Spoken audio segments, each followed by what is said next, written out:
Bonsoir et bienvenue sur la chaîne d'Océan de Coach, la chaîne dédiée au coaching, aux idées et au partage. Je vous souhaite la bienvenue dans ce nouvel épisode de Bric-à-brac d'idées. Ce soir, nous avons un invité. Avant de commencer, je me présente. Je suis Frédéric Ranganayagi, coach professionnel. Et sans plus tarder, sans tergiverser davantage, allons accueillir notre invité de ce jour.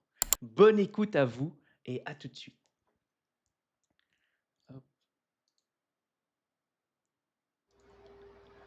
Bonsoir Mathieu. Bonsoir Frédéric. Nous sommes en live. Je te souhaite la bienvenue dans ce bric-à-brac d'idées. Avant de commencer, peut-être j'aimerais te poser cette question. Peux-tu te présenter et nous dire un peu qui tu es et qu'est-ce que tu fais? Bon, déjà bonsoir à toi Frédéric et bonsoir à celles et ceux qui nous regardent. Merci à eux pour l'intérêt qu'ils ont à ce débat d'idées, un peu comme ça. Euh, pour me présenter, moi je suis psychologue clinicien. Mhm. Je suis psychologue clinicien. J'exerce aujourd'hui entièrement en libéral actuellement. Euh, je suis psychologue qui exerce en ligne, pleinement en ligne. Donc, je peux travailler avec des gens un peu de différents horizons, ce qui est assez intéressant dans ma pratique. Je Mhm. suis aussi linguiste. Je suis aussi linguiste. J'ai une formation de linguiste et à laquelle aussi, je pense, laquelle participe aussi à mon approche et à mon accompagnement avec les patients. On me l'a déjà dit. euh, pour ceux qui sont déjà intéressés, qui viennent me voir en lisant mon profil et dans le cadre aussi de travail avec des collègues et tout ça. C'est souvent quelque chose qui ressort et c'est quelque chose qui me parle dans mon identité professionnelle. Mhm. Euh, et aussi doctorant. Voilà, je suis doctorant à l'Université de Paris, Paris Cité. Et peut-être qu'on y reviendra. Et je fais une thèse sur comment dire, sur la manière dont les gens se positionnent et réagissent vis-à-vis des enjeux liés à la polycrise, Mhm. c'est-à-dire aux crises concomitantes. Mhm. Mhm. Oui, tu voulais rajouter quelque chose? Non, voilà, j'essaye de rassembler un peu les choses comme ça. Hmm. Eh bien, merci pour cette présentation. Moi, j'ai une première question pour toi. J'ai vu trois axes qui se dégagent de ton identité professionnelle, peut-être même personnelle, hein. Les deux sont liés de tous les cas.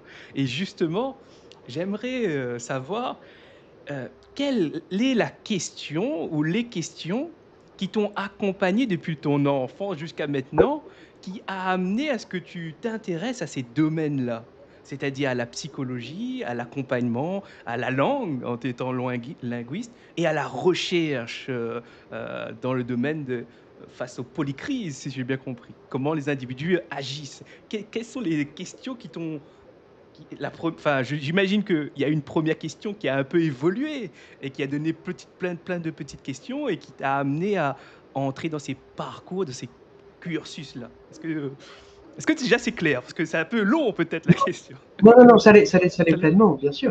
Ok. Ça l'est pleinement.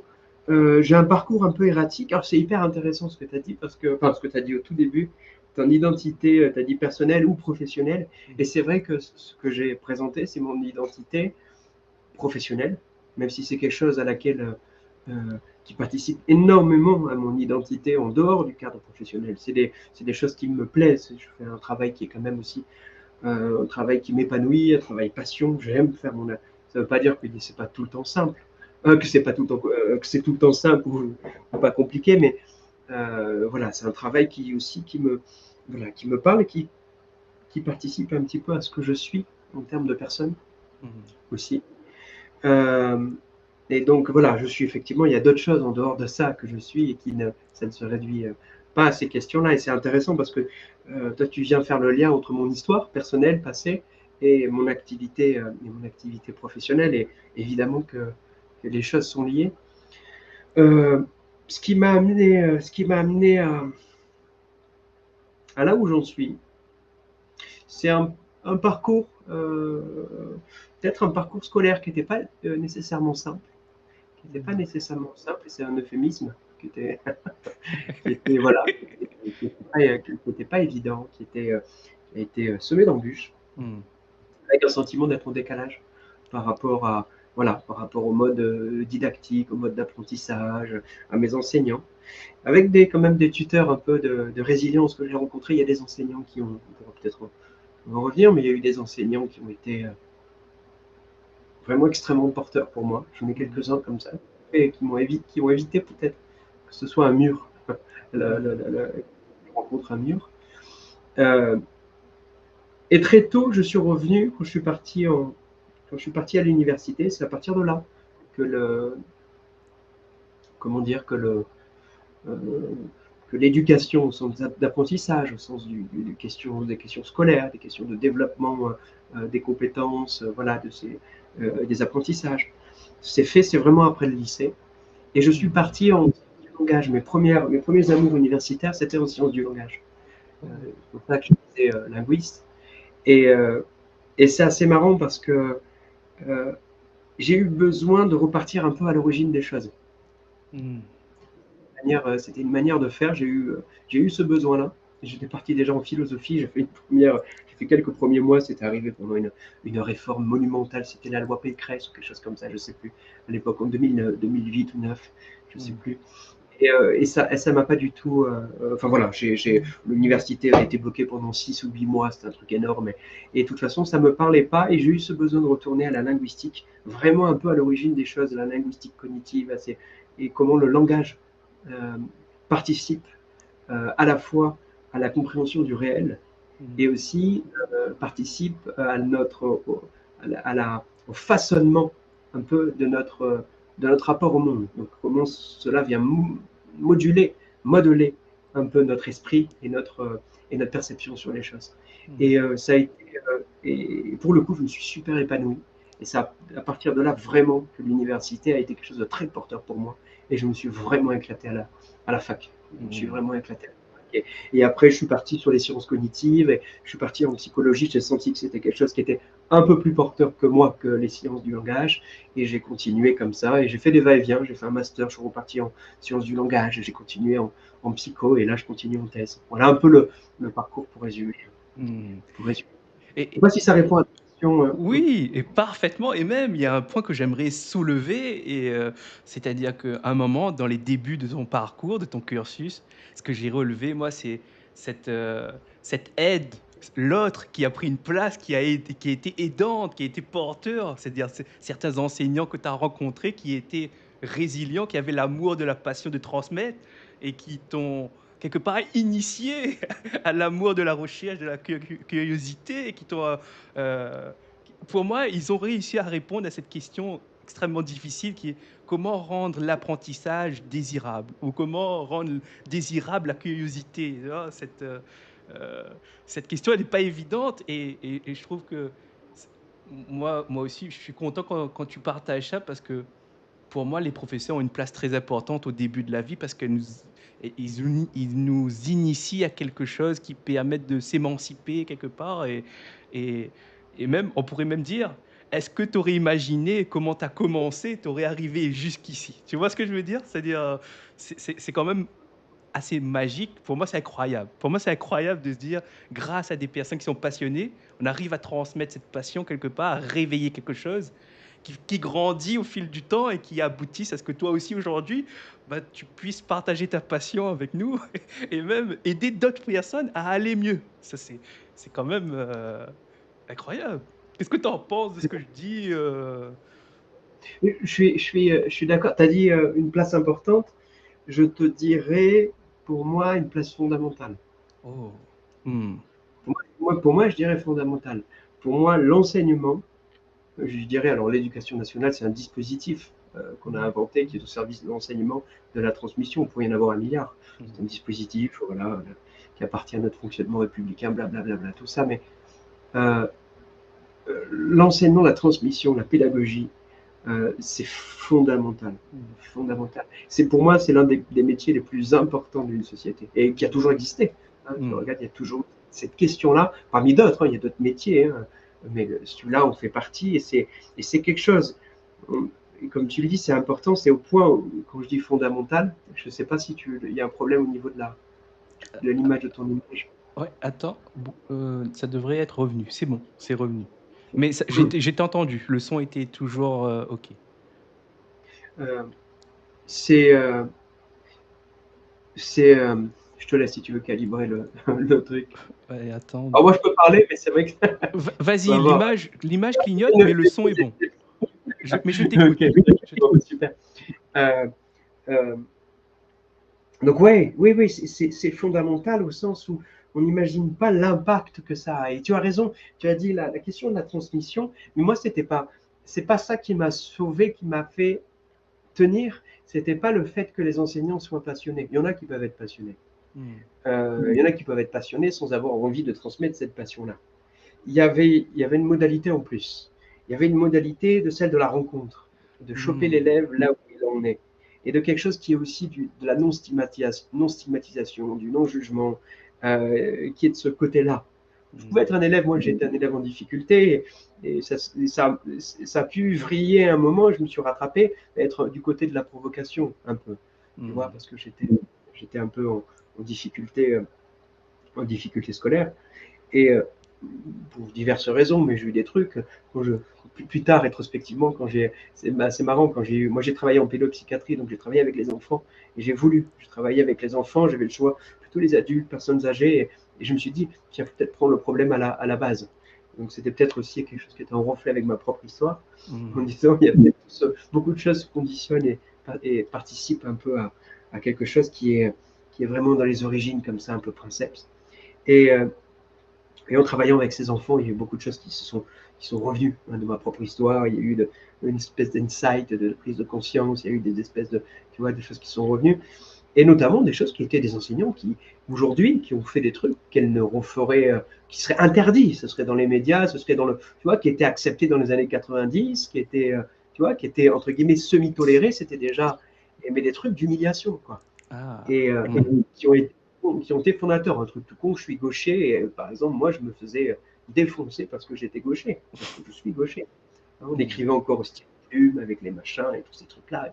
Je me faisais stigmatiser pour ça, parce que tu sais, quand on est gaucher, la main passe sur l'encre. Et quand tu écris, Ah. plume, donc il faut casser le poignet. J'ai gardé le poignet cassé quand j'écris. Oui. Et oui, pour pas reporter par-dessus, tu avais les boulevards et les machins. Tout ça, tous ceux qui ont mon âge ou qui sont un peu plus âgés reconnaîtront ces délires-là. Hmm. Et on a abandonné le stylo plume aujourd'hui, tant mieux pour les, euh, Pour les pour les futurs. gauchers. Ouais, c'est ça, c'est ça. Et donc voilà, et donc il y a eu ce truc, et moi ce qui a été important, ça a été de voir des enseignants, et je pense que ces enseignants eux-mêmes, il y a eu quelque chose qui est du côté d'une résonance. C'est-à-dire que je pense Hmm. que ces enseignants ont perçu quelque chose, ont réussi à contourner cette espèce d'identité de protection que j'avais mise en place Hmm. face à ce défi et face à quelque chose qui se constituait du côté d'un, je ne sais pas si c'était un échec scolaire, mais en tout cas, tu vois, une difficulté scolaire. Et on réussit à déjouer ce truc-là. Il y a se connecter, il y a Hmm. comprendre le Hmm. mode de fond. Et sans appliquer une espèce de rapport de force absurde, ce n'étaient pas des enseignants qui étaient laxistes, hein. C'était des enseignants qui avaient une véritable bienveillance, en plus d'être passionnés euh, dans ce que tu dis.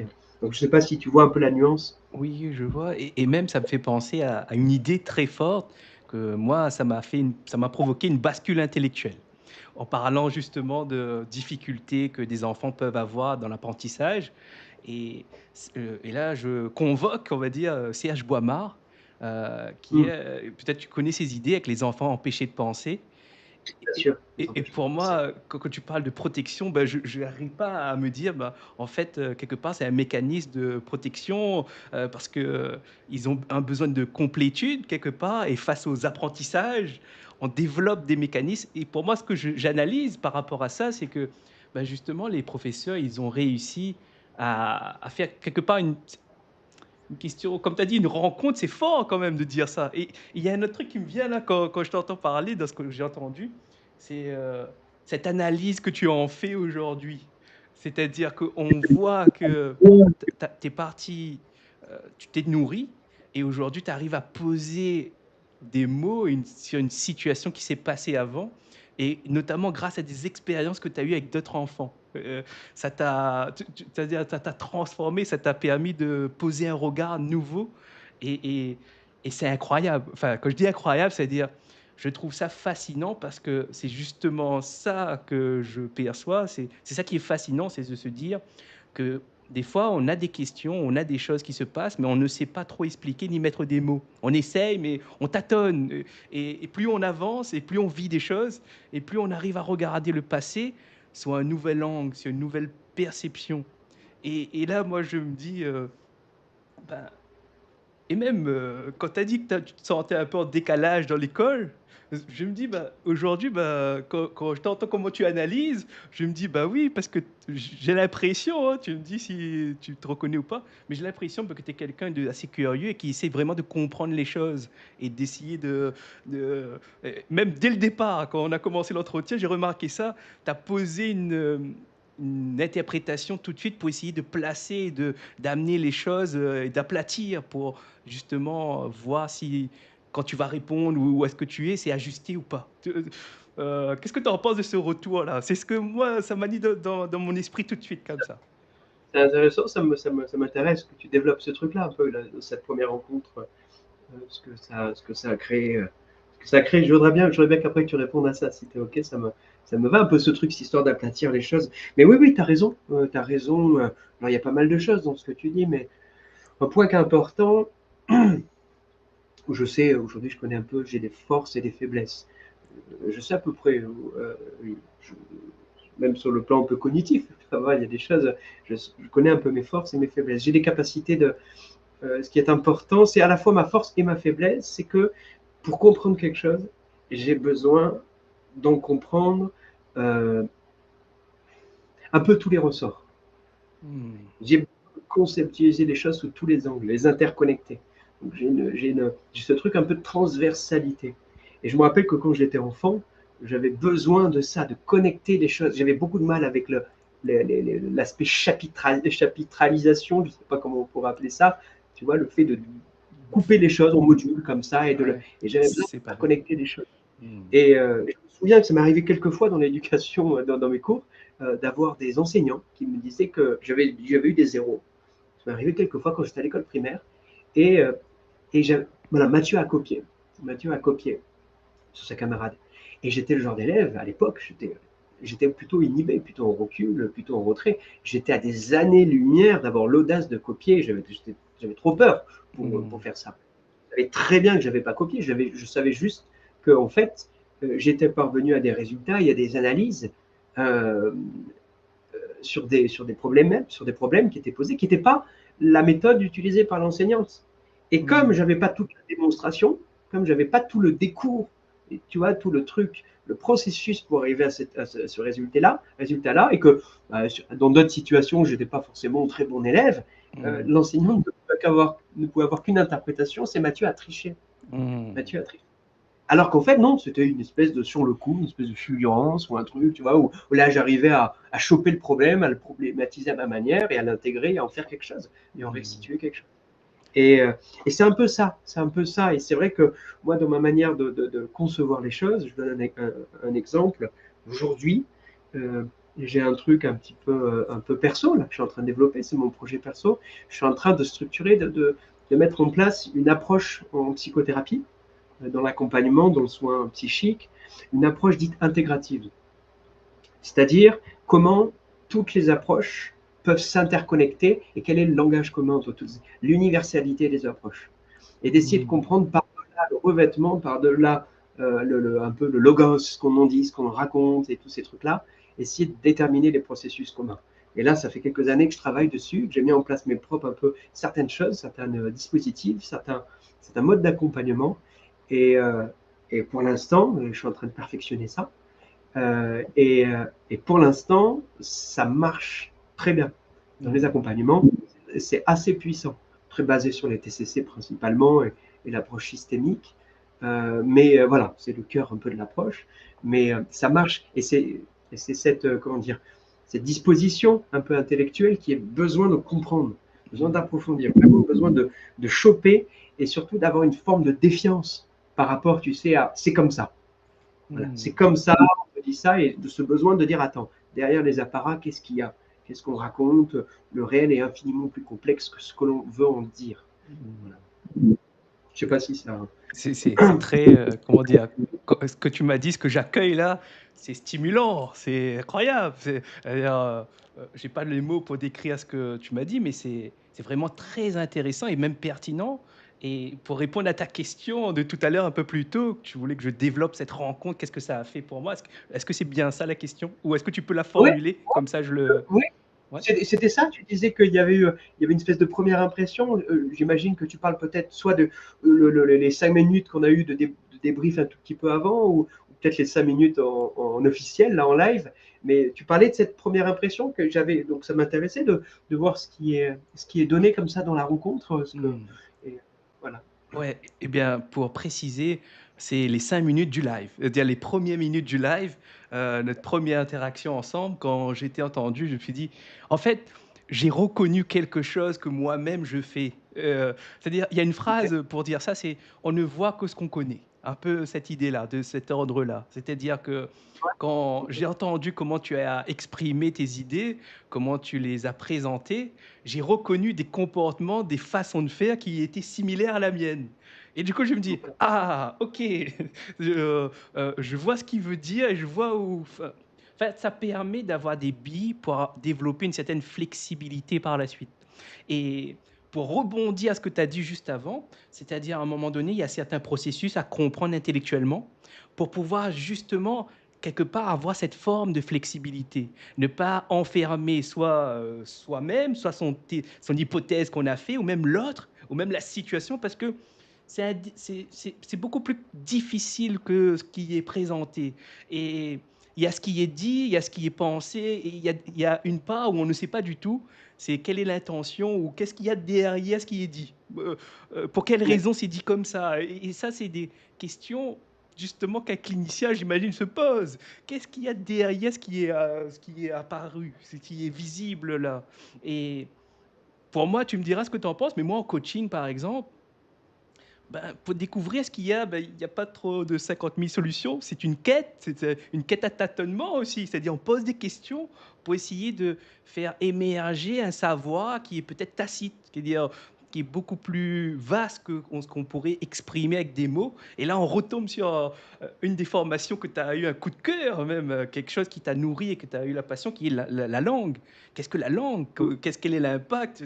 Euh, je vais peut-être un peu m'égarer, mais est-ce que ça répond à la question de qu'est-ce que ça m'a fait? Ou est-ce que tu veux que je précise davantage? Oui, oui, oui, oui, carrément, je vois. Ouais, tout à fait. Tu vois? Tout à fait, je comprends. Ouais, tout à fait. Tout à fait. Et Et Vas-y, il y a un pardon. truc que j'aimerais rajouter par rapport à ta vision aujourd'hui, c'est là où moi je connecte deux choses, c'est-à-dire ta façon de voir le monde, cette capacité de flexibilité. Pour moi, tu as une flexibilité, c'est-à-dire tu as la possibilité de mixer des informations, de les traiter et de les assembler pour faire quelque chose de nouveau. C'est une capacité pour moi intellectuelle, de la créativité même quelque part, parce que peut-être que euh, c'est peut-être tu me diras, est-ce que tu es le premier à pouvoir penser la psychothérapie de cette manière-là? Ou est-ce que c'est Non, quelque chose qui était déjà existant? non, non, non, c'est quelque chose qui existe, cette nécessité. Je te dirais tous les. J'ai envie de te dire. Il y a un universalisme là-dessus. Je pense que la plupart des gens euh, ont cette tendance-là, hein, cette tendance à vouloir aller vers l'intégration. Alors, aujourd'hui, c'est un peu particulier parce que ça répond à plusieurs choses. Il y a plusieurs, sur cette question de l'intégration des approches, il y a quelque chose d'assez typiquement français, sur les différentes écoles, les obédiences, et avec, bon, je pense que tu es peut-être au courant de ce truc-là. Il y a beaucoup de, quand on lit LinkedIn, quand on est sur LinkedIn et qu'on lit les posts, il y a beaucoup de trucs. Quelle a psychanalysé les TCC, et ceci et cela, et ils se renvoient la balle. Je ne sais pas si c'est le plus important d'aborder ça aujourd'hui. Si tu veux, on peut le faire. Mais euh, à l'université, il y a déjà, l'université française, dans le champ de la psychologie, il y a déjà un problème de formation. Un Hmm. problème énorme de formation. Énorme. Alors, moi, je peux parler de ce que j'ai vu et de ce que j'ai reçu à ma propre université, dans mes propres formations, euh, mais aussi de ce que j'entends quand je supervise et que j'accompagne des étudiants ou ou des personnes qui sont en train de qui commencent, quoi, qui commencent leur carrière ou qui sont déjà bien installés. C'est extrêmement hétérogène. En France, il y a une espèce de truc, les neurosciences ici, les statistiques, psychologie cognitive, psychologie différentielle, et donc les trucs sont un peu éparses comme ça, un peu dans tous les sens. Et cette proposition d'intégrer les choses, de les lire entre elles, sont déjà pas favorables dans le champ universitaire. C'est-à-dire que c'est pas. Il y a ceux qui vont dire, OK, la psychologie, et en plus, il peut y avoir presque de la dissimulation, c'est-à-dire quand on parle de psychopathologie, cours de psychopathologie, histoire de ceci. Et en fait, c'est hyper imprégné de psychanalyse. C'est pas un souci pour moi, ce serait OK, mais à condition juste de le dire. C'est une lecture psychanalytique. C'est de la psychopathologie selon la lecture psychanalytique. Donc c'est un autre souci, c'est-à-dire que les choses ne sont. Et ça, je sais qu'il y avait une personne qui s'appelle Franck Ramus, qui est un chercheur assez connu, hein, qui est vraiment connu, il est assez actif maintenant sur les réseaux sociaux. Franck Ramus, un psychologue, un chercheur, un maître de conf ou professeur, je ne sais plus d'université peut-être maintenant, mais et qui bosse beaucoup sur ça, hein, sur les questions statistiques, méthodologiques, et qui, je crois qu'il avait fait une étude sur les plaquettes de master, et qui disait qu'il y avait à peu près un truc hallucinant, une quantité faramineuse de master en psychologie qui était d'orientation, quasiment d'obédience psychanalytique, mais là c'était il y a 15 ans, hein, mais qui ne le disait pas. Qui ne le disait pas. Tu vois, qui disait, voilà, on fait de la psychopathologie, on fait de la sémiologie, machin, mais et c'était de la psychanalyse, c'était une lecture psychanalytique. Donc tu vois, c'est-à-dire que déjà, il y a déjà des trucs, c'est-à-dire il y a une disfonction, il y a déjà des luttes intestines, il y a déjà tout ce truc-là, il y a déjà. Et donc, maintenant, les gens fonctionnent par opposition, les TCC, il faut être comme ça, ceci, il faut être un peu. Moi, j'ai eu des formations en TCC, j'en ai eu une. Voilà, j'ai beaucoup aimé, mais il y a quelque chose de très. Il y a une posture à avoir. Là, j'ai une formation aussi, je suis en train de finaliser un peu mon truc en systémie, et c'est pareil, il y a une posture à avoir, il faut faire de la systémique. Il faut faire de la systémique, il faut participer à ça, il faut utiliser ces outils-là. Et dès qu'on parle d'intégration, c'est rejeté dès qu'on parle de ça. Alors que les élèves, les apprentis, sont énormément motivés. Moi, à chaque fois, je l'entends. Tous ceux qui étaient en TCC avec moi, qui étaient dans les cycles de formation TCC, thérapie cognitive et comportementale. Je suis désolé, je dis ça peut-être quand on public. TCC, c'est thérapie cognitive et comportementale. En TCC, disait ouais, je le fais, mais j'utilise un peu mes trucs à moi, des anciens trucs, j'utilise tel protocole de ça, j'essaie de développer ma propre approche. Donc tu vois, il y a ce qui se dit, ce qui se fait, l'université ne favorise pas ça, et en même temps, les gens ont ce besoin, un besoin naturel. Et j'ai envie de te dire, toutes les grandes avancées, moi ça va mourir de rire, pour avoir un peu pioché maintenant ici, pris les schémas, les TCC, l'approche ACT, l'approche systémique, et de commencer, et là, je vais finir un peu mon cycle avec le MDR bientôt. Je ne sais pas si tu vois ce que c'est le MDR, mais bon. Et pour finir un peu mon cycle avec ça, je me suis rendu compte d'un truc, c'est qu'en fait, ils s'inspirent tous les uns des autres. La thérapie des schémas, c'est pris de la psychanalyse. C'est des anciens, Beck, Jung avec un Y, c'est un ancien, ce sont des anciens psychiatres qui faisaient de la psychanalyse et qui ont pris des choses, qui ont pris des intuitions, qui ont rendu le truc un peu processuel, qui ont fusionné ça avec quelque chose d'une contemporanéité, tu vois, un truc de plus actuel sur la théorie de l'information, les théories cognitives, et qui ont soumis ça à des evidence-based medicine, donc à des choses par l'épreuve. Mais ils ont eu cette inspiration, et quand je regarde, je rigole quand je vois dans les TCC, ils ont piqué des trucs à la systémie, et la systémie a piqué des trucs au TCC, et c'est que ça, Ils le renomment d'une autre manière, mais c'est que ça. Donc tu vois. Quelque part, il y a un mot que j'ai envie de dire, c'est un bricolage.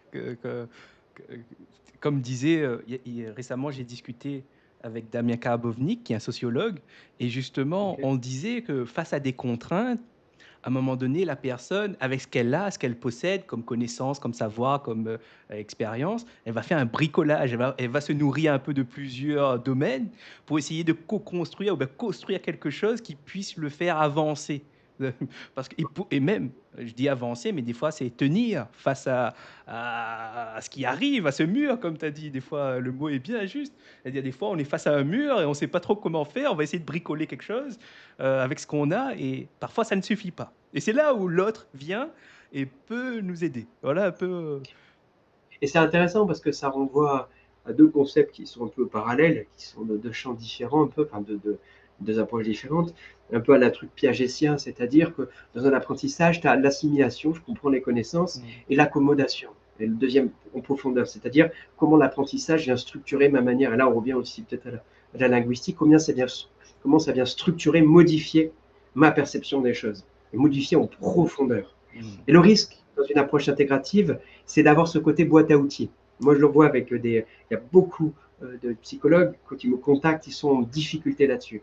Parce que par contre, ils n'ont pas réussi à intégrer les choses dans une espèce de corpus commun et l'intégrer dans une espèce de continuum, dans une matrice commune. Et donc, ils sont à piocher ça, ça, ça, et là, ils se perdent. Et ça, Mm. c'est souvent d'ailleurs ce que disent les. Moi, je rejoins les enseignants quand ils disent quand vous faites des TCC, vous faites des TCC, vous y allez à fond. Et moi, j'aurais tendance à dire oui, allez-y à fond, vous apprenez, vous appliquez, vous êtes des fourmis, vous êtes méthodiques. Mm. Et après, vous vous dégagez. Après, vous êtes créatif. Mm. Après, vous le faites. Et je dirais que c'est pareil avec, j'ai envie de dire, peut-être avec l'apprentissage d'un instrument, il y a un moment où le solfège, se plier, tu vois, c'est-à-dire se conformer, c'est-à-dire ça vient nous conformer, c'est ça. On vient se conformer à quelque chose, ça vient nous donner une forme. On Mm. épouse la forme. Et à un moment, il y a cette contrainte, c'est douloureux. L'apprentissage est douloureux. Un art martial, c'est pareil. Pour commencer à être créatif dans un art martial, il faut pratiquer, répéter, répéter, répéter, Mm. répéter. Hein, le truc à la Bruce Lee. Le truc à la Bruce Lee.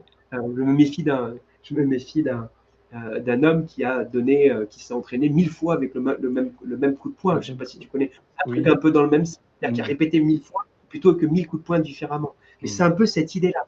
C'est un peu Mm. cette idée-là. Tu vois Et et, il y a un domaine où on peut le voir aussi, c'est au niveau des mathématiques. Quand on parle d'apprentissage, c'est-à-dire à un moment donné, on est obligé de faire un effort pour intégrer l'étape de multiplication parce que quand c'est une fois que c'est intégré, tu n'as plus besoin de faire le même niveau d'effort que celui qui ne l'a pas fait. Si toi, tu as intégré l'étape de multiplication, quand il y aura une problématique, ça sera beaucoup plus facile pour toi parce que ce sera de l'ordre de l'automatisme. Tu vas juste piocher. Tandis que si tu n'as pas fait, tu dois faire un effort supplémentaire pour essayer de rappeler de la table, essayer de retrouver et ensuite réfléchir à la problématique. Ça fait que tu n'es pas à l'aise et tu éprouves après encore plus de difficultés et même des fois bah, tu as envie d'abandonner. Tu te dis ah c'est pas fait pour moi. Mais finalement c'est peut-être pas ça la vraie raison. Et ce que tu soulèves, ça, ça renvoie et ça ouvre quand même une problématique ultra contemporaine qui est celle de l'IA. Parce que ton exemple, tu l'as mis dans les mathématiques, mais tu l'as pour, on l'entend, tu l'as pour l'orthographe, la grammaire, c'est-à-dire se soumettre. Moi, je le dis sans honte, même aux ados, là, quand je travaillais encore un peu en pédopsychiatrie il y a 2 ans, euh, et je leur disais, moi, je suis content de pas avoir grandi avec l'IA. Parce hmm, que j'aurais été un sacré fainéant. J'aurais été un sacré fainéant et j'aurais pas lutté. C'est très de dire ça alors qu'on n'avait pas l'IA. hmm, Et je sais que est-ce que j'aurais été celui qui, non, non, j'utilise pas l'IA pour faire mes plans, pour faire mes machins, pour rédiger. Je suis content, on revient à la notion de conformité, d'avoir été un peu au charbon, de m'être emmerdé, de devoir apprendre, répéter. hmm, Et l'IA a ce truc, il y a une automatisation des choses, et cette conformité, elle est ailleurs. Moi, je pense que le cerveau, c'est-à-dire que l'effort cognitif, les choses vont se fixer ailleurs. On n'a aucun hmm, recul sur quel va être l'impact sur le développement cognitif et le développement, tu vois, du psychique vis-à-vis de cet outil-là. On n'en a aucun. Et tous ceux qui le font, il ne faut pas les écouter, il ne faut pas le croire. Tous ceux qui disent ça va être comme ça, hein, les Nostradamus bullshit, hein, total bullshit, parce qu'on n'a aucun recul là-dessus. Ce qui est certain, c'est que ça va modifier, ça c'est quasiment une certitude, nécessairement. Mais dans quel sens et comment je suis pas inquiet, mais ça va en tout cas, ça va modifier très vite, très puissamment la manière, le traitement cognitif des choses, notre manière de fonctionner, notre manière d'apprendre. Et ce qui est certain, c'est que les dispositifs de l'éducation nationale, qui sont des dinosaures archaïques extrêmement lents avec une inertie pas possible, mais c'est vrai, une hmm, inertie impossible, bon, en France en particulier, hein, c'est pas possible pour s'adapter à ce genre de choses. On va avoir énormément il va y avoir un peu des générations, pas sacrifiées, mais tu vois, un peu d'essais, quoi, qui vont être à Hmm. l'essai ce système-là et qui vont être un peu dans un emboîtement pas des plus optimales. Hmm. Je sais pas si c'est, tu vois ce que je veux dire, hein. C'est intéressant parce que moi, tu sais, j'ai pas ce même ressenti par rapport à l'IA. C'est peut-être aussi parce que au tout début, tu disais que tu étais en décalage par rapport aux autres. Moi aussi, je me sens un peu en décalage dans ma façon de penser par rapport aux autres, et qui fait que moi, comment je... en fait, ça connecte plusieurs idées là en même temps, c'est-à-dire que tout à l'heure aussi, tu parlais de cette idée de quand tu as une information qui arrive, de ne pas s'enfermer dedans, de toujours douter, de la remettre en question, d'aller chercher un peu les autres axes, les questionner, faire le tour de la question. Et quelque part, pour moi, j'ai été initié à cela. C'est-à-dire, dans mon parcours, moi, j'étais dans l'informatique, très cadré, très procédurier. Euh, j'ai eu des professeurs aussi qui m'ont bien aidé à intégrer cette curiosité, ce questionnement, ce doute-là à avoir et à se auto-construire quelque part une connaissance et comment on s'y prend, quelles questions on doit se poser. Et en fait, moi, quand j'utilise l'IA, je la trouve formidable dans le sens où elle m'apporte du vocabulaire, elle me donne des... mais je ne m'arrête pas à ce qui est dit, parce que si on s'arrête à ce qu'elle propose, on peut passer à côté de quelque chose de... On peut être dans l'ordre de la soumission, on devient esclave quelque part de la première réponse. Et pour moi, c'est important de dire que l'IA, quand tu es un expert, quand tu l'utilises, ça peut vraiment faire une différence. Ça peut, parce que tu sais analyser le résultat donné. Tu as ces réflexes, on va dire, parce que t'as été initié par quelqu'un d'autre qui t'a dit ne t'arrête pas à là. Tu vois ce que je veux dire? Et oui, mais parce que toi, tu sais, c'est comme cet exemple. Je me souviens, je discutais avec un ami, big up à lui, s'il voit la vidéo, il saura qui il est, il se reconnaîtra. Et quand je disais que je bossais en pédopsychiatrie, il me disait, tiens, c'est marrant, tu vas commencer à voir les générations, les premières générations d'enfants qui ont eu des parents qui n'ont pas connu les téléphones, l'absence de téléphone portable. Ah, C'est-à-dire, hmm, c'est-à-dire donc des enfants dont les parents n'ont jamais connu l'ère en dehors de l'Android, GPS, c'est-à-dire tout intégré dans un truc. hmm, C'est-à-dire avec des parents qui ne sont pas capables d'avoir le recul et qui n'ont pas l'expérience de s'en passer. hmm. Je ne sais pas si tu vois ce truc, Oui, mais je vois ce que tu veux. Hmm. avec ce niveau-là. Et ce que tu dis, toi, là, on n'a pas. C'est pour ça que je te disais que les Nostradamus, pour l'instant, c'est trop. Trop L'IA, précoce. Ouais, c'est trop ça a précoce. 4 ans. Ça a Hmm, 4 ans. L'IA publique existe depuis toujours. L'IA, moi, je le dis, quand les gens me disent l'IA, ben, ça existe depuis 20 ans. Les traitements automatisés, enfin, tu connais le truc. On avait déjà dans la microfinance. Il y avait des algorithmes décisionnels, des trucs extrêmement sophistiqués. Bon, c'était là. Des IA faibles, bon, on appelait ça comme on veut, mais euh, le, toi, tu as ce recul, tu as vécu ça. hmm, Donc, tu as ce truc d'analyser, de critiquer, de comparer, de machin, la pensée analytique. Là, on est à un début de quelque chose où tu vois à quel point elle peut être péremptoire, Léa. hmm, On se marie une fois, je tape le truc, et je dis, mais attends, mais tu dis n'importe quoi. Je dis, tu dis n'importe quoi. Elle me dit, mais vraiment, en disant, non, non, mais c'est certain. Je dis, mais tu dis n'importe quoi sur ça. Et des hmm. fois, il faut y revenir 2 fois. Et puis, ah Juste. oui, complètement, tu as complètement raison. J'ai complètement déconné sur le truc. Hmm, Elle me dit, machin. Et je suis complètement d'accord, c'est un outil extrêmement puissant, mais c'est un outil qui n'a, pour l'instant, qui n'a pas de cadre. hmm, Il n'a pas de cadre. C'est-à-dire qu'aujourd'hui, le cadre, les bonnes personnes qui utilisent l'IA, on pourrait en parler pendant un moment, mais moi, j'utilise l'IA pour neutraliser les biais de l'IA. J'utilise plusieurs IA et j'ai plusieurs prompts des IA pour filtrer, pour machin, des strates, des trucs pour contrôler, contre-vérifier, pour machin. Et tu vois, pour générer des prompts qui vont être utilisés dans tel truc, je hmm, l'utilise dans ce sens-là pour contrecarrer des biais et tout ça, parce que c'est bourré d'hallucinations pour l'instant. C'est bourré hmm, d'hallucinations. Et s'il n'y a pas, et j'oblige aussi l'IA à me mettre dans une position active vis-à-vis de la connaissance. hmm, C'est-à-dire, pas de me dire c'est comme ça et tout ça. Pose-moi des questions, oblige-moi à. compare, Mmh. mets-moi dans un truc où je dois vérifier. Et tu vois, c'est-à-dire que j'ai encore ce truc-là où je lui demande de me rendre un peu actif dans l'apprentissage, dans la comparaison, dans ce truc-là, pour pas être dans une posture, tu vois, ascendante, une posture asymétrique avec ce truc. Elle me donne la vérité, elle me donne le truc, et tu vois, je suis juste dépositaire de oui, c'est bien, oui, c'est pas bien. Mmh. Je sais pas si tu vois un peu le. Oui, je vois et même c'est très intéressant ce que tu dis parce que quelque part là, tu es en train de partager ta méthodologie pour juste oh, bah, finalement, je considère, enfin d'après moi, bah, comme tu es un expert parce que tu sais ce que tu veux et tu as la capacité d'aller vérifier ce qui est donné.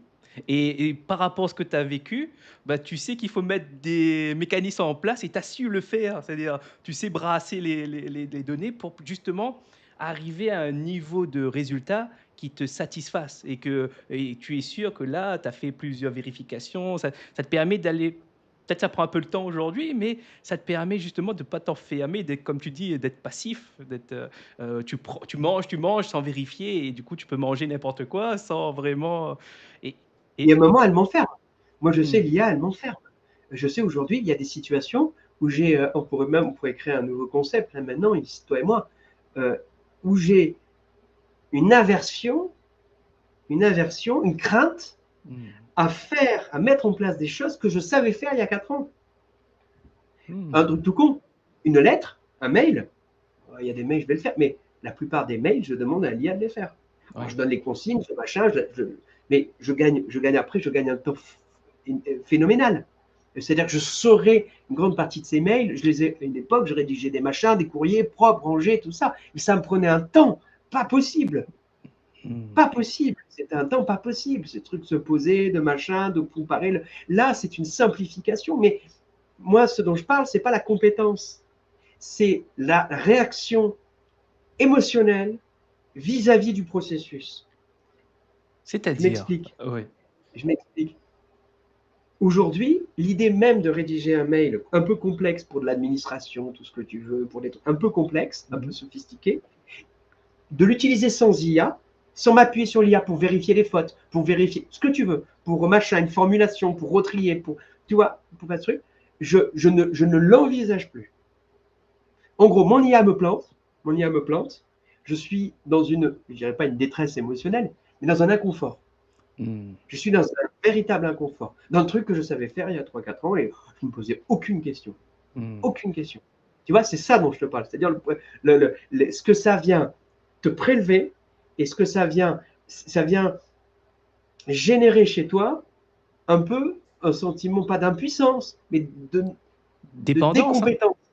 Oui, décompétence. Des compétences. Tu vois, Oui, juste. Ça déconstruit certains automatismes que tu avais installés au début il y a 4 ans finalement. Exactement, d'un truc que tu savais faire. Ça ne veut pas Mmh. dire que je ne sais pas le faire, mais ça veut dire que je doute de ma capacité de savoir le faire. Mmh. Et De le faire même bien, de le faire bien, suffisamment bien. Et même je rajouterais, ça nécessite maintenant un effort supplémentaire, enfin un effort assez conséquent de tout, ramener dans ta mémoire de comment tu faisais, qu'est-ce qu'il faut faire. Enfin ça nécessite un coût énergétique supérieur à ce que tu tapes un prompt et tu fais ta lettre, tu vois?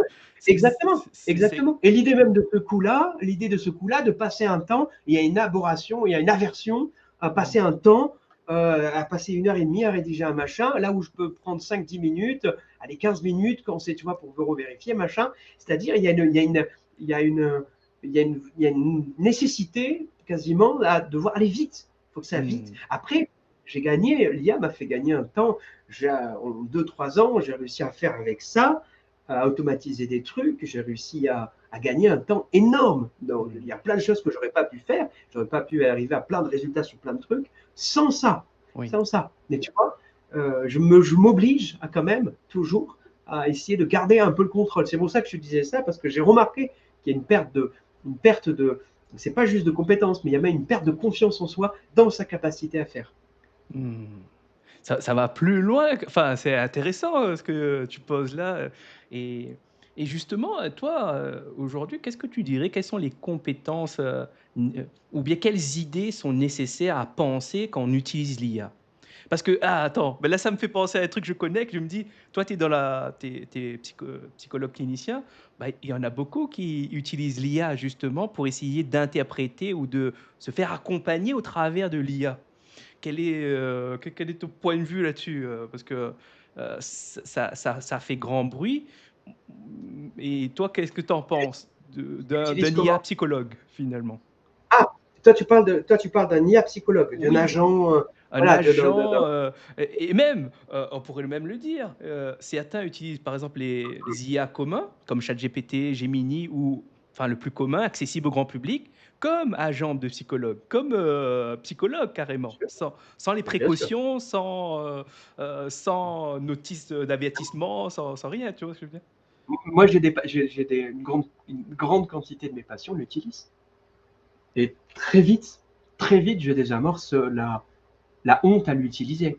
Parce que Ah, des patients, ils vont le cacher, ils vont pas le dire, ils vont voir un psychologue. Et en général, ils ont plutôt tendance, ils vont à un moment peut-être ouvrir une porte en disant j'ai demandé. Et donc là, il faut laisser la capacité de dire oui, vous utilisez l'IA. Moi, très souvent, je leur dis aucun souci, mmh, aucun souci. Vous l'utilisez, aucun souci, il n'y a pas de problème. Après, on va rentrer dans le truc. Évidemment, les patients anxieux qui ont un trouble anxieux généralisé, ou on pourrait appeler ça là, dans les diagnostics et des catégories médicales, mais qui ont un fonctionnement, qui ont un doute de soi dans leur capacité à pouvoir faire et à pouvoir affronter des défis futurs, blablabla, bla, bla, bla, et tout ça, et des choses qui sont en devenir et qui sont du souci, on pourrait appeler mmh, ça aussi comme ça, qui sont du souci, bah, ils sont toujours en train de l'IA, de machin. Et donc là, c'est un comportement de vérification, de contrôle du réel et de machin. Et donc, c'est un truc de réassurance et il faut l'intégrer. Il faut l'intégrer. Et on peut leur apprendre. C'est pour ça qu'il faut connaître l'outil. Moi, je leur apprends à l'utiliser mmh. et à ne pas l'utiliser, savoir comment l'utiliser, savoir quels effets ça a sur leur psychisme, quel, hein, donc, dire, ok, vous pouvez le faire. Tu sais, comme on disait avant, les personnes qui ont des attaques de panique et qui allaient voir un médecin, qui avait besoin d'un cardiologue, et ouais, il faut le truc, mon cœur part en couille, et tout ça, je me sens pas bien. Et on disait, moi j'ai été un peu formé à cette école-là, en disant, oui, ok, bien sûr, allez faire un ECG, un échocardiogramme, allez faire un ECG. Mmh. Un ECG. Peut-être un deuxième, une contre-expertise. Mais une fois le deuxième fait, une fois la contre-expertise faite, on part du principe que c'est psychique, entre guillemets. Mmh. Je simplifie le truc. C'est-à-dire, si c'est pas somatique, si c'est pas corporel, on l'a vu, on entend la plainte du patient, il faut en tenir compte. C'est la méthode de base, c'est de tenir compte du corps, de la réalité biologique quand même, et somatique des choses. Et donc, ok, c'est fait, on a vu, on a le machin, d'accord, on le met de côté, ça ne veut pas dire qu'il n'y aura plus jamais de problème cardiaque ou quoi, mais là, on part dans cette hypothèse, ok, et bon, on a validé là, le souci du patient. Pareil avec ChatGPT, pareil avec l'IA. Vous l'utilisez, mais effectivement, si vous voyez que vous l'utilisez dans un cadre très précis, vous ne passez pas la nuit dessus, vous avez une question très précise, vous vous arrêtez et de savoir un peu compartimenter les choses et, et gérer les choses un peu comme ça. Je ne sais pas si tu vois hein, ce que je. J'allais dire, j'aime beaucoup ta vision, ta façon de présenter, parce que c'est un peu, pour moi, c'est aller vers et ensuite aller contre. C'est-à-dire, ne pas mettre un mur tout de suite. Enfin, quelque part, pour moi, ça me fait penser à l'alliance thérapeutique. Là, c'est mort si tu es tout de suite dans la confrontation, tu remets en question tout de suite l'autre. Quelque part, c'est développer un lien de confiance, c'est faire alliance avec l'autre face à ses difficultés. C'est pas dire, ben, fais pas ça, fais ci, et tu vas aller mieux. Enfin, de toute façon, ça marche pas. Enfin, pour moi, dans ma vision, ça marche pas du tout. Et j'aime bien cette présentation, c'est-à-dire ben, d'accepter l'autre comme il est finalement. C'est-à-dire, toi, tu acceptes l'autre comme il est et tu l'autorises. Quelque part, pour moi, j'ai fait appel à des droits. C'est-à-dire, tu donnes le droit, pour moi, c'est l'autorisation de dire bah, c'est normal ce que tu fais et tu as le droit de le faire. C'est juste qu'il y a des limites et ensuite tu passes dans les limites. Voilà, qu'est-ce qu'il faudrait faire, comment faudrait le faire, quelles sont les limites de ça. Et pour moi, c'est plutôt pédagogique, c'est-à-dire c'est plutôt agréable parce que d'un point de vue pédagogique, bah, tu permets l'autre à s'émanciper et à s'élever aussi. Parce que si tu imposes quelque chose, tu as des mécanismes qui vont. Et là, bah, en tant que clinicien, bah, c'est peut-être pour ça que tu as fait ce choix-là aussi. Peut-être, est-ce que tu pourrais me dire pourquoi tu as décidé de faire ce choix-là par rapport à tout de suite afficher un non catégorique? Quelle est la justification ou le calcul que tu as fait finalement? C'est une posture de base, mais là, je pense, j'ai envie de dire, j'imagine que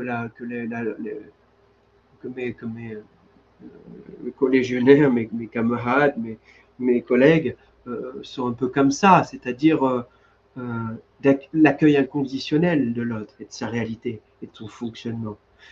Très souvent, moi, dans mon approche, s'il fait comme ça, c'est qu'il a des raisons, il a toutes ses raisons de le faire. Ça ne veut pas dire que ce sont les bonnes choses à faire. Ça ne veut pas dire que, tu vois, que c'est ce qu'il y a de mieux, c'est la meilleure solution. Mais c'est qu'en tout cas, en l'état, il a des raisons de penser que, et là on rentre dans quelque chose d'un peu systémique, il s'enferme dans des choses et si ça ne marche pas, à un moment, il faut re-questionner les process qu'il y a derrière. Mais pour accueillir les process et pour avoir une vision, une modélisation claire de la situation du patient, il faut lui montrer qu'on est capable d'accueillir sa réalité sous toutes ses facettes. Et on le découvre, le nombre de patients qui mettent un temps infini, qui mettent 5, 10 séances, des fois 15 séances pour réussir à dire un truc. Écoutez, je ne vous ai pas dit ça, j'aimerais, et ça va être important pour moi, je dois vous en parler. Alors que l'alliance n'était pas déconnante. L'alliance était on sent que ça se passe très très bien, mais qu'il fallait le patient s'imaginer. Alors moi, j'aime bien le reprendre. Pourquoi pensez-vous que vous pensiez que j'allais réagir comment? Je questionne le patient sur ses attentes et sur ce qu'il imagine de ma posture. Tu vois, je me sers de ça. Ok, on s'arrête là-dessus. Et donc, souvent, moi, l'humour fait vraiment partie pour moi de mon travail. L'humour est hyper important.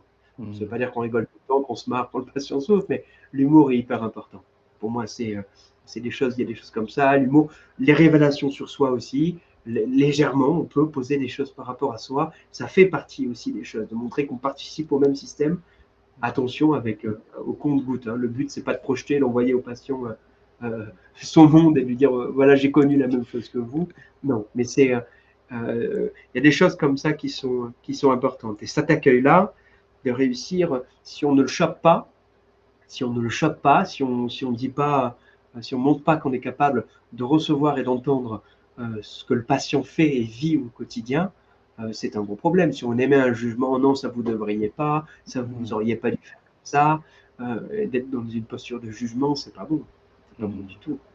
C'est très agréable, ces idées-là. Moi, j'aime bien ces idées-là, parce que elles font résonance avec mes biais de confirmation peut-être, mais en tout cas, j'apprécie cette vision de l'accompagnement parce que pour moi, elle est aidante et ce n'est pas à la portée de tous de pouvoir l'appliquer. On peut le savoir théoriquement et c'est ça qui m'a un peu tilté, c'est-à-dire tilté dans le sens où interloqué parce que je me suis posé la question, est-ce que malgré que ça fait partie de la théorie de base ou de la posture de base de l'accompagnement, est-ce qu'on est tous capables de la tenir et tout le temps? En fait, pas forcément. Tu vois, c'est plus compliqué que ça et c'est pas évident d'accueillir l'autre dans ce qu'il est. Des fois, il faut savoir reconnaître qu'on n'est pas capable et ça, c'est aussi une compétence d'un expert. Et pour moi, ben, quand je t'entends, c'est que tu es un expert, tu sais exactement pourquoi tu choisis l'humour à tel moment. Quand est-ce que tu présentes une idée de ton monde? Il y a des fois où Tu testes, il y a des choses qui sont. Voilà, c'est ça. Je ne dirais pas que tout n'est pas dans la maîtrise, clairement. Il y a des choses, au contraire. Hein, il y a des choses qui doivent être spontanées dans la rencontre. Évidemment, il y a des choses, je peux l'expliquer. Tu as tout à fait raison. Je pense en particulier, là où il faut lâcher encore plus le contrôle, c'est avec l'enfant. L'enfant, c'est extrêmement. J'ai travaillé voilà, presque 7 ans dans un CMPP en pédopsychiatrie. Et Dieu sait que les CMPP, c'est vraiment un secteur qui fait partie de la pédopsychiatrie maintenant. Les situations sont très dégradées, c'est très compliqué, c'est très difficile. Les enfants sont vraiment en souffrance. Moi, j'ai vu l'évolution des cas, hein, et c'est partagé par mes collègues, et on est vraiment en difficulté. Hein. C'est des enfants qui sont dans une souffrance pas possible. Il y a une détérioration des conditions sociales et tout ça. Bon, bref, il y a plein de facteurs qui sont des facteurs d'aggravation. Et avec l'enfant, il y a cette espèce d'équilibre un peu subtil entre un vrai lâcher-prise et du contrôle.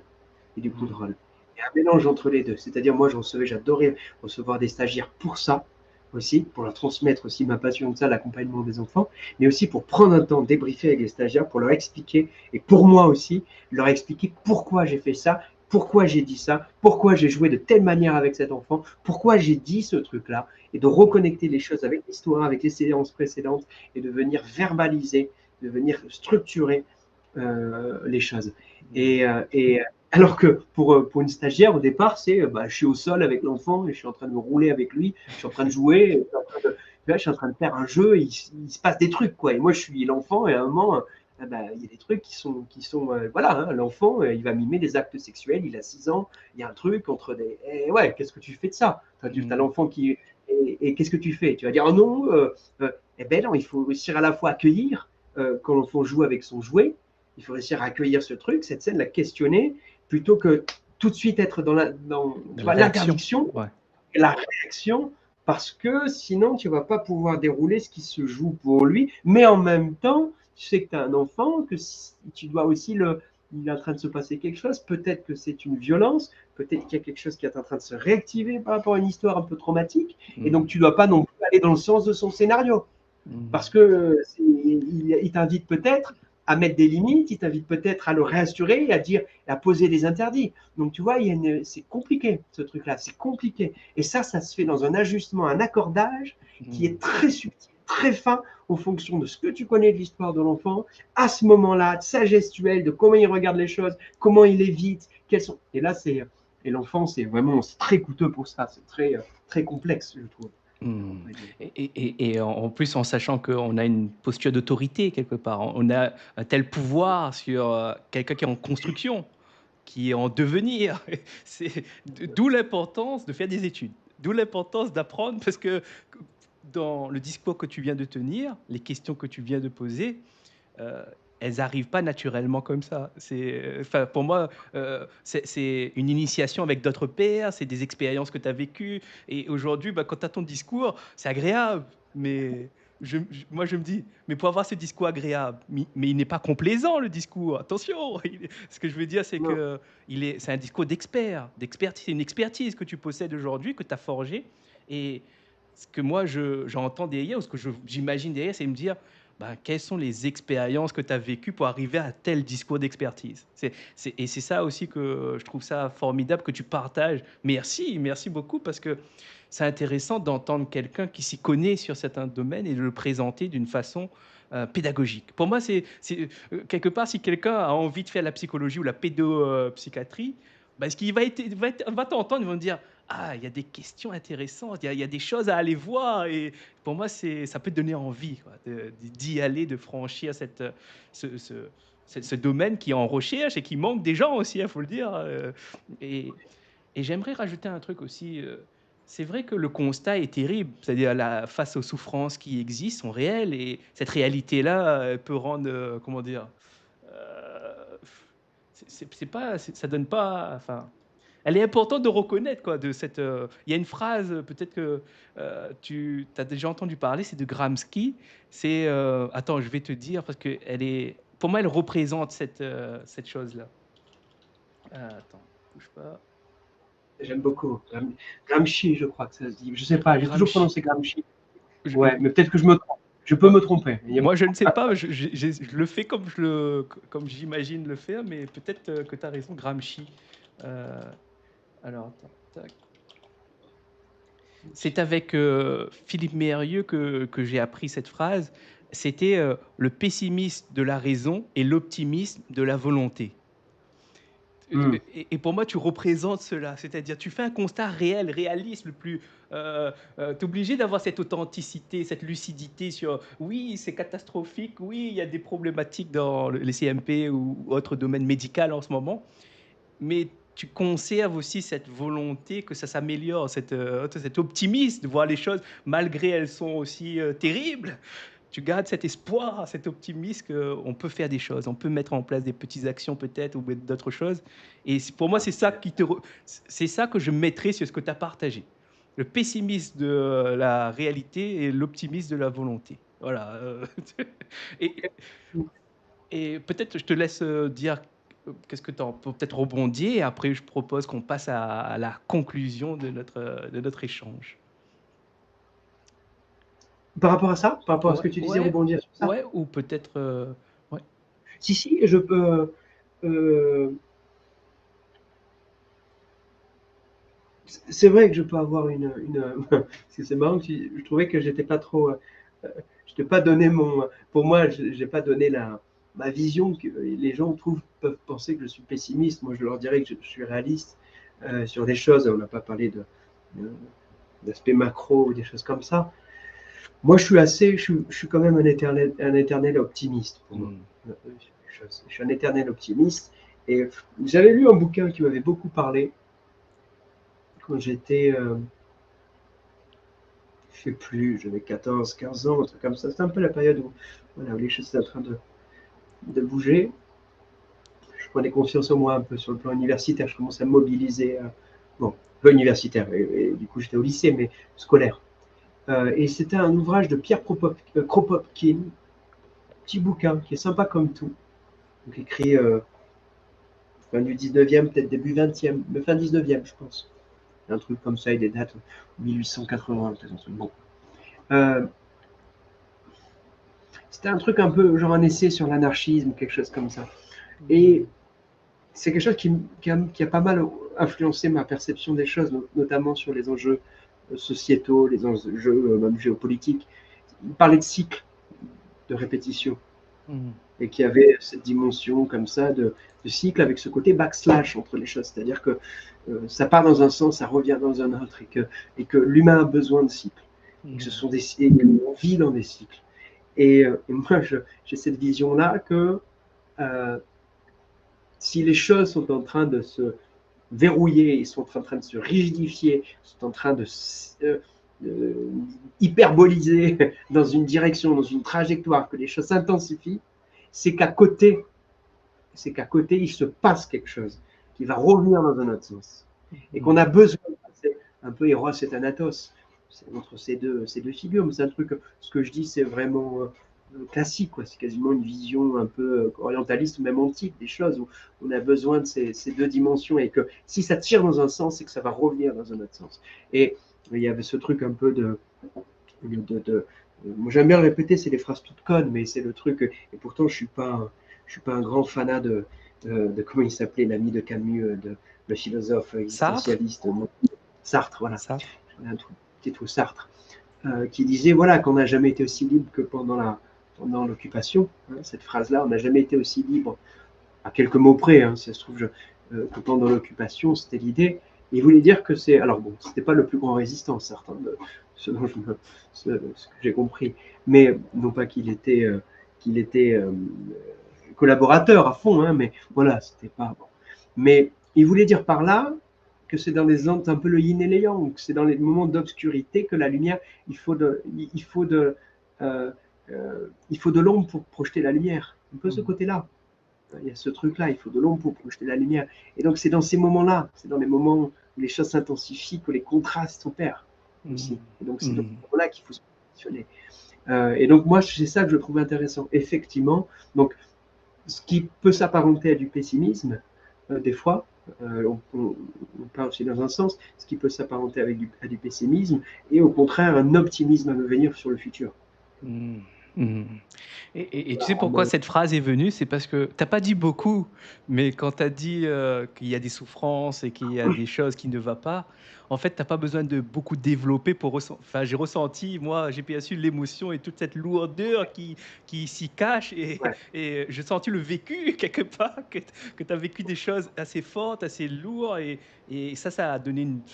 Et ensuite, quand tu as basculé, j'ai vu cette volonté, quand tu as proposé des choses, que tu as donné une nouvelle vision, j'ai vu enfin, quelque part ce yin et le yang, quelque part. Tu vois, ces deux pôles, et toi, tu es, un peu entre les deux qui vacillent, et ça, c'est ce que j'ai perçu en tout cas.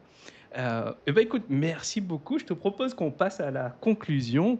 Dans la conclusion, j'aimerais te demander, y aurait-il une autre citation que tu n'as pas déjà citée ou quelques mots que tu aimerais nous partager? Et qui est en lien avec ce qu'on a discuté, les sujets qu'on a abordés ensemble. non, oui, j'ai une citation qui peut être qui, euh, qui peut être surconnue, mais c'est dans les vieux pots qu'on fait les bonnes soupes, et qu'il y a les bonnes confitures. C'est des fois les bonnes, si les choses c'est un peu les maximes sont bonnes, c'est qu'elles ont une universalité importante. Et il y a un paradoxe qui est particulier là-dedans que j'aime beaucoup, qui est un peu systémique. Bon, celle-là, tu la connais peut-être, c'est Mark Twain. Elle est hyper connue, hein, c'est une citation hyper connue. Ils ne savaient pas que c'était impossible, alors ils l'ont fait. Mm. Je suis vraiment pas bon en citation. Je suis pas celui qui va citer les bons, les trucs, les auteurs et les machins. Je suis pas vraiment. Voilà, c'est pas mon fort tous ces trucs-là. Mais celle-là, j'ai quelques citations comme ça. Et celle-là, c'est une. Pourquoi je la donne? Parce que c'est aussi une citation. C'est un truc que j'ai lu quand j'étais jeune et qui m'a énormément parlé. Et on revient à la notion du langage, du conditionnement, de l'impuissance apprise. On revient à ce truc-là. Ils ne savaient pas que c'était impossible. On leur avait pas dit que c'était impossible. Mm. Alors ils se sont autorisés à le faire. Et je trouve cette phrase extrêmement puissante. Extrêmement puissante. Je la trouve, elle est simple et très puissante. Et je trouve qu'elle parle aussi, elle devrait parler aujourd'hui un peu à tout le monde. Mm. Moi, j'ai envie d'applaudir et je vais te dire pourquoi j'applaudis. Parce que, en fait, la citation, elle est forte, mais c'est les idées que toi, tu as quand tu regardes la citation qui sont encore plus fortes. C'est-à-dire, on peut tous regarder une citation et voir la beauté de la citation, mais ce qui fait que la beauté, qui fait la puissance de ce que tu me partages, moi, ce que j'entends, c'est surtout qu'est-ce que tu y mets derrière. Comment elle s'incruste dans ton parcours personnel et qu'est-ce que tu y mets comme concept, comme idée. Et pour moi, bah, il faudrait qu'on fasse un live juste pour, pour te donner un peu plus de temps pour le développer parce qu'il y a énormément de choses. Parce que là, en une citation comme celle-ci, elle rouvre la porte à un univers. Tu vois ce que je veux dire? C'est un peu comme un teasing que tu as fait. Ce que j'ai vu. On est en train de préparer le prochain live avec grand plaisir. Si c'est une invitation, avec plaisir. Et moi, bah, pour terminer, bah, j'aimerais dire bah, vraiment merci pour ta présence parce que tu as apporté des choses qui m'ont fait du bien entendre. C'est-à-dire, non seulement j'ai appris quelque chose, j'ai appris plusieurs choses même dans notre échange, et ça m'a permis de connecter des idées entre elles et de rassembler certaines choses. Et tu sais, quand on est accompagnateur ou même quand on accompagne les autres, on accompagne même en dehors de son bureau.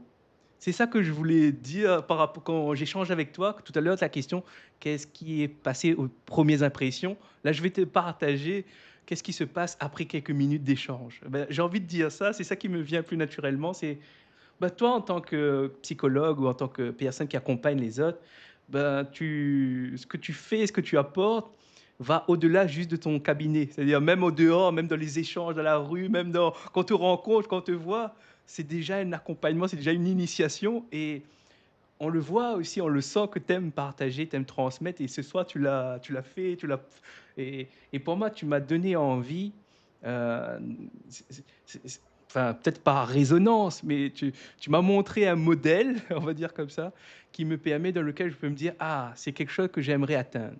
Tu vois, cette, euh, cette, euh, cet esprit de... enfin, comment dire?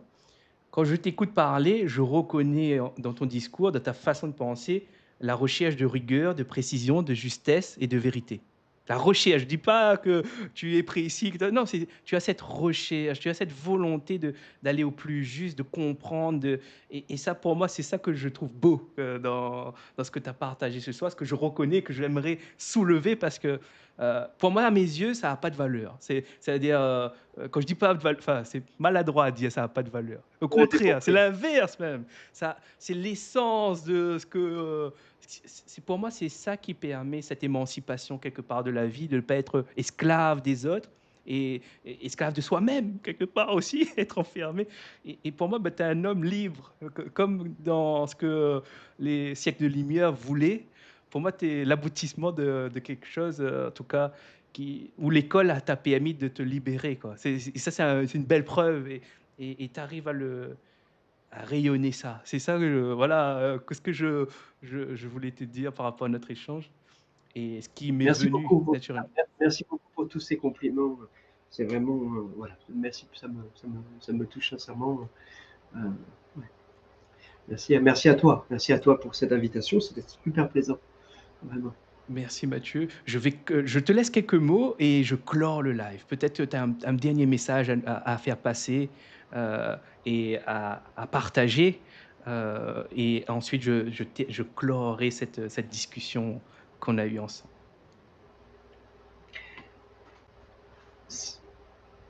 C'est pour toi, peut-être que je vais faire, ce format merci à toi pour cette invitation. Quand tu m'as contacté, voilà, comme ça, un peu de manière spontanée. J'ai accepté, j'ai bien aimé la manière d'entrer en relation et je me suis dit, voilà, sans trop savoir ben voilà, qui t'étais et tout ça, j'ai dit pourquoi pas. J'ai eu l'idée d'une discussion libre sur les choses. Euh, Bon, j'espère que pour les gens, c'était pas trop, il n'y avait pas quelque chose qui était trop pour ceux qui ont suivi ou ceux qui suivront après, parce que c'est ce que je souhaite aussi, c'est de développer ça et qu'après avoir de plus en plus une communauté au travers de ça. C'est un vrai plus. C'est une vraie, comment dire, euh, plus-value aujourd'hui d'avoir ce truc-là. Quitte à après peut-être avoir des dispositifs à plusieurs, je sais pas, hein, comment tu vois l'avenir de toutes ces questions-là. Pourquoi je dis ça?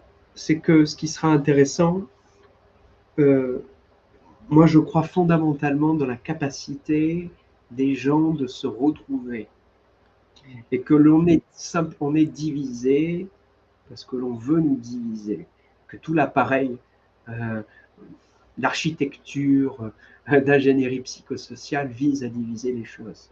Mais que lorsqu'on se retrouve authentiquement, et il y a eu des expériences folles aux États-Unis, des néo-nazis, un journaliste noir qui rencontre voilà, il y a il y a des trucs incroyables. Quand les gens se rencontrent, au-delà de ça, prennent du temps de se rencontrer, ça marche. Ça marche. Je dis pas que ce truc-là, mais la rencontre est essentielle. Et là, il y a quelque chose de super au travers de ce dispositif-là, de favoriser ça, favoriser la rencontre authentique et spontanée. Si possible, le faire dans un espace réel, mais déjà, c'est très très chouette. Merci à toi pour cette initiative. Merci pour ces mots, Mathieu. Eh bien, je vous remercie, vous aussi, chers spectateurs, qui vont regarder ou qui ont regardé. Merci d'être là. Le live touche à sa fin et je vous dis à très bientôt pour un nouveau bric-à-brac d'idées. Merci, Mathieu. Je coupe le live. Merci à toi. C'était notre bric-à-brac d'idées, une belle pagaille bien rangée. Merci d'avoir regardé.